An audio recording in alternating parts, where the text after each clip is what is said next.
What if by changing just one habit, you could in fact be changing 10? That is the power of a keystone habit, when one habit can change many. And what we're going to be going deep diving into module number 2. Keystone habits are a chain reaction. It's one thing that you do that will impact and reach out into other areas of your life and affect the decisions that you make. Think of like a still lake, a single drop of water landing on that open surface and rippling out to the far reaches of that lake. That is what can happen when you choose your keystone habits wisely. Some examples you can be thinking of, that could be planning your day, your week. If you're someone who needs certainty in their life and you don't have it, it can cause haywire and you start doing erratic things. Gaining quality of sleep can obviously impact your mood and therefore your decision making the next day. Building and maintaining muscle and with exercise just fills you with more energy throughout the day to move into your tasks, feeling like you can get more done. And the same thing with protein and nutrition. For example, there was a time early in my career, I would wear sleep deprivation like this crazy badge of honor.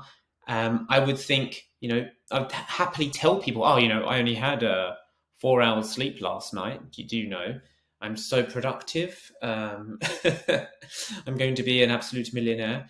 And I didn't realize that although that's what I believed at that time, what was actually happening was because I was so tired, it was changing the foods that I was craving. So I'd go for more sugary foods and caffeinated drinks to keep me going, which raises my stress levels, which then makes me more unbearable in social situations, more agitated. And I found that my aggression levels went up through the roof. This would also impact how I looked physically. My stress kills muscle mass, as an example. So I was actually like withering away and my body fat percentage was going up. Not to mention, I was probably doing a whole host of things to my internal organs as well. So don't make that mistake. Some real life examples. Out of this list, we've got Charles Duhigg, Tony Robbins, Stephen King. These are all phenomenal people in their respective areas. My personal favorite is with Stephen King. If you've ever read his book on writing, you might have an idea of what I mean, where he was asked in an interview, like, Stephen, do you write when you are inspired or do you write at specific times of day? And he sat there and thought for a moment, because the man can crank out an obscene amount of work. And he sat there and he said, I only ever write when I'm inspired, but it just so happens it's at 9 a.m. every single day. For him, his keystone habit is starting writing at 9 a.m. He'll often admit that what he writes most of the time isn't very good or legible or anything, but that's not the point. For him, it's by starting writing at 9 a.m. and turning the tap on to get the creative juices flowing that leads him into completing more deadlines, that leads him into feeling his self-esteem and his ability to get things done to increase, which will impact him in other areas of life as well. So how are we going to identify your keystone habits? Well, from the task that you did last, I want you to reflect back on the habits that you've written down and start to think about how they are impacting other areas of your life. Are there things in there that make you think, oh God, let's take the coffee, for example. I can't start my day of work without a cup of coffee to kickstart. That could be one of your keystone habits. Next, we're going to build into a feedback loop. So this is where we have to measure the effects of those keystone habits.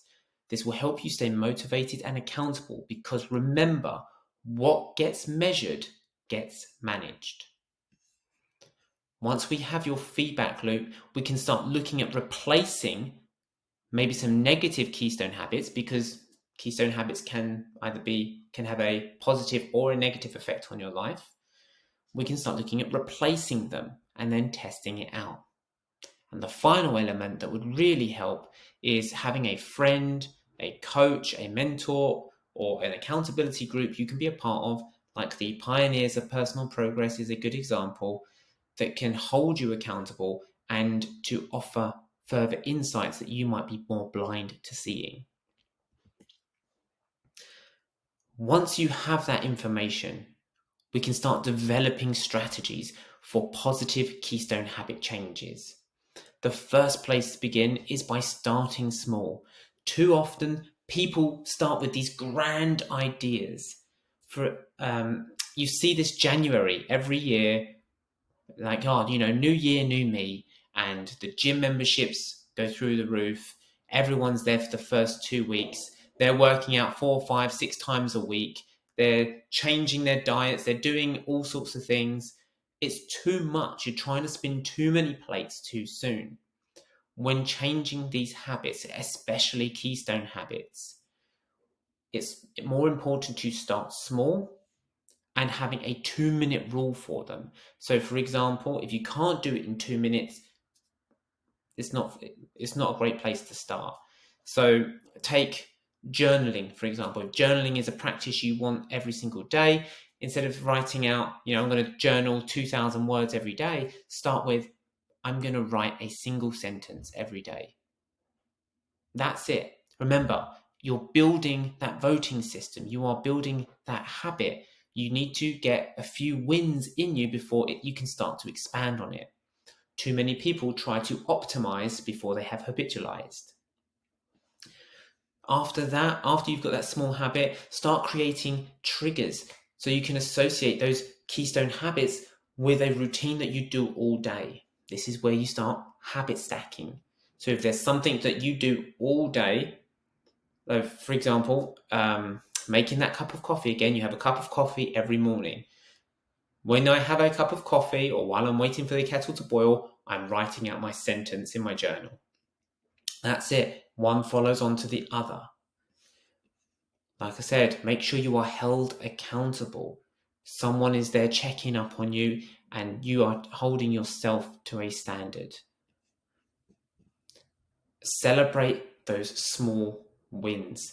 It's important to recognize when you hit milestones, when you build streaks, which I'll go into in a minute, and when you recognize positive changes from these habits you've now built.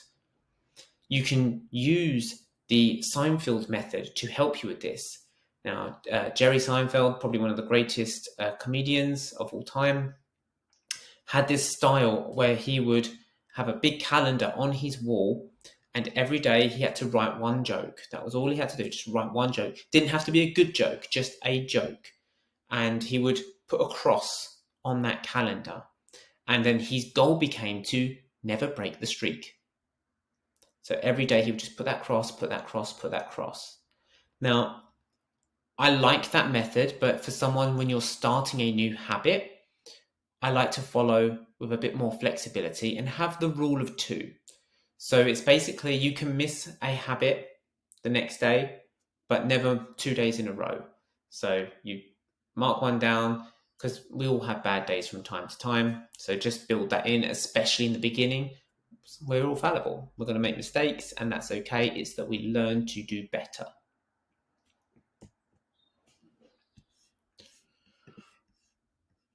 Once you have got greater clarity on those Keystone habits, we're going to build them into your habit plan, and we're going to create a reinforcement structure to make sure you can stick to it.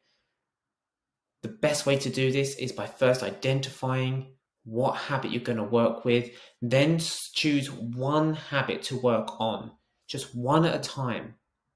Once you've chosen that one habit, use the slide that I just showed you to create that plan. Starting small, identify what you're going to track, what gets measured, gets managed, and then build through celebrating your wins and keeping that flow, building that streak. Understand that you are going to have obstacles. You are going to have challenges as you go through this. So identify what those challenges could be for you and start to come up with solutions of how you're going to tackle them straight away. If you know that time constraint is something in your life right now, you're really busy, you've got family, you've got like work going on, like a social life happening, there's just not enough time in the day that it feels like, how can you start to overcome that? How can you build that 2-minute rule in to your lifestyle to give you the greatest chance of success? If it's a lack of motivation, then how can we hold you accountable for that motivation? Remember, motivation often comes when you're doing the action. Very rarely is it before. And there's going to be an element of self-doubt and fear of failure. Or in some cases, for some people, fear of success. Quick story on this. One of my nearest and dearest clients, actually, remarkable man, has built a multi-million pound business, has an incredible family life, but he is just outrageously busy, constantly in one social situation to another, flying from one country to another, and is desperate to change.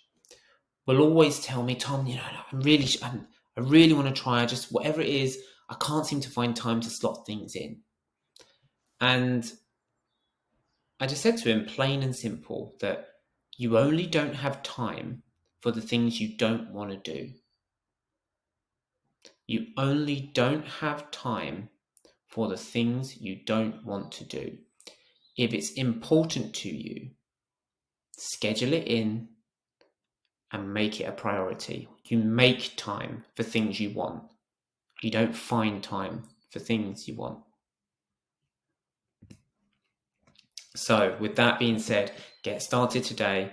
And from module number 3, we're going to deep dive and analyze these habits in your daily life and start to find out what those values are that are really driving it to build up that longevity and sustainability of those habits. It takes action more than anything, dedication, commitment, and a willingness to feel uncomfortable. So get comfortable feeling uncomfortable.